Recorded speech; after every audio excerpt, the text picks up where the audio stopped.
Good morning বন্ধুরা, অর্পিয়বিক লাইফস্টাইলে তোমাদের সবাইকে স্বাগত জানিয়ে শুরু করছি আজকে নতুন আরেকটি ব্লগ। দেখো সকালবেলায় মানে ঘুম থেকে উঠে এই শুরু করে দিয়েছি, মানে সকালের যেসব কাজকর্ম সেগুলোই ভাবলাম তোমাদেরকে আজকে একটু শেয়ার করি। শুধু সকালে আর কি, আর একদম ঘুম থেকে ওঠার পর দুপুর পর্যন্ত যে কাজগুলো করি সেগুলোই তোমাদেরকে একটু ভাবলাম তুলে ধরি, তোমরা সবাই একটু দেখো। তো দেখো সকালে ঘুম থেকে উঠে ঘর বারান্দা সবগুলো ঝাড় দিয়ে নিলাম।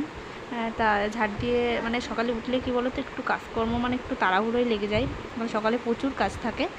তারপরে ঘরটা ঝাড় দেওয়ার পরে উঠোনটা ঝাড় দিয়ে নেব।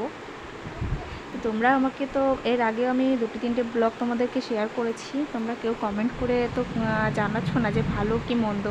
তো তোমরা প্লিজ কমেন্ট করে জানিও যে তোমাদের আমার ব্লগগুলো দেখতে ভালো লাগে কি না। আর দেখো আমি যে ঝাঁটাটা দিয়ে ঝাড় দিচ্ছি, কারা কারা এমন ঝাঁটা দিয়ে ঝাড় দিতে পছন্দ করো সেটাও জানিও। এটা দিয়ে ঝাড় দিলে কী হয় বলো তো বন্ধুরা, যে মানে মাজা হেড করতে হয় না, তো সমস্যা হয় না। অনেক বড় উঠোন হলেও তারা ঝাড় দিতে পারে নিমেষেই, তাদের কোনো সমস্যা হবে না। তো যাই হোক, আমার ঝাড় দেওয়া প্রায় হয়ে গেছে। তো ঝাড় দিয়েই সকালবেলায় তো ঝাড় দেওয়া হয়ে গেলে চলে যাব পরের কাজে। সবারই এই কাজগুলো মোটামুটি না সবারই থাকে। তো তারপরে উঠোন ঝাড় দেওয়ার পরে সোজা চলে এলাম বিছানাটা গোছাবো। দেখো আমার তোজোবাবু, দেখো আমি একদিকে গোছাচ্ছি, ও একদিকে চড়াচ্ছে। ও খাটের উপর উঠে পড়েছে গাড়ি নিয়ে খেলা করার জন্য। তো আমি ওকে বললাম একটু সরে যা, সরে খেলা কর, আমি একটু বিছানাটা গোছাই। তাইও একটু সরে গেল। তো আমার প্রথম সকালে ঘর উঠোন ঝাড় দেওয়ার পরে এইটাই কাজ হয় যে বিছানাটা গোছায়। আর এর আগেই মানে ওঠার পরে গুছিয়ে ফেলি। তো আজকে তোজো আমার পুচকু হচ্ছে একটু ঘুমাচ্ছিল, একটু উঠেছে লেট করে, যার জন্য আমার গোছাতে একটু লেট হয়ে গেল। তো ভাবলাম ও ঘুমাচ্ছে, তো বাইরের কাজগুলো করে নিই তারপরে গোছাবো, এই জন্য একটু লেট হলো। তারপর ঘর বাড়ি গোছানোর পরে চলে এলাম রান্না করতে। এই রান্না প্রায় হয়ে গেছে। কিছু আজকে তো শনিবারে আমাদের বাড়িতে আর কি নিরামিষ খাওয়া হয়। তো তোমরা কে কে শনিবারে নিরামিষ খেতে ভালোবাসো বা পছন্দ করো, বা কার কার বাড়িতে খাওয়া হয় সেটা আমাকে অবশ্যই বলো। আমরা তো খাই। তো আজ কিছু রান্না হচ্ছে নিরামিষ রান্না বান্না।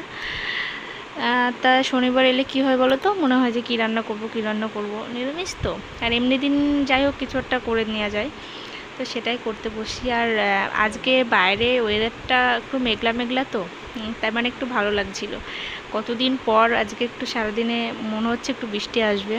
তো আষাঢ় মাস পড়ে গেছে সেটা তো বোঝায় আর কায়দাই নেই। প্রত্যেকটা দিন যে পরিমাণে রোদ গরম, প্রচণ্ড কষ্ট হয় রোদ গরমে। তো আজকে সকাল থেকেই একটু একটু বৃষ্টি পড়ছে, হালকা হালকা, মানে জোরেও হচ্ছে না আস্তে হচ্ছে না, হালকা মেঘলে, মানে ওয়েদারটা মেঘলা, আবার রোদ উঠছে, আবার মেঘলা হচ্ছে, আবার বৃষ্টি, এরকমই হচ্ছে। তো এখনও পর্যন্ত জোরে বৃষ্টি আসেনি, মনে হচ্ছে বৃষ্টি হবে।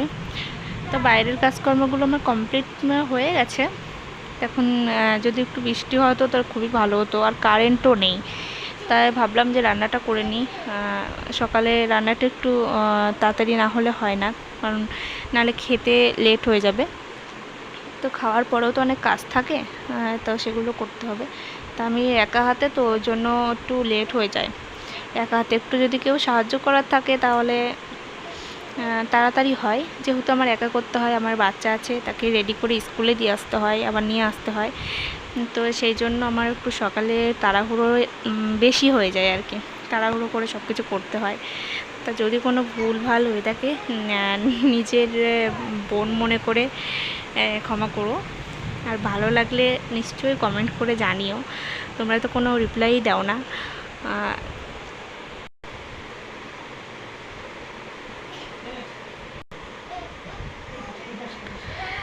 তো মুখের কথা মুখেই রয়েছে, এদিকে মানে এত জোরে বৃষ্টি চলে এসছে, এত জোরে বৃষ্টি কিছুদিনের মধ্যে এই আজকেই হচ্ছে।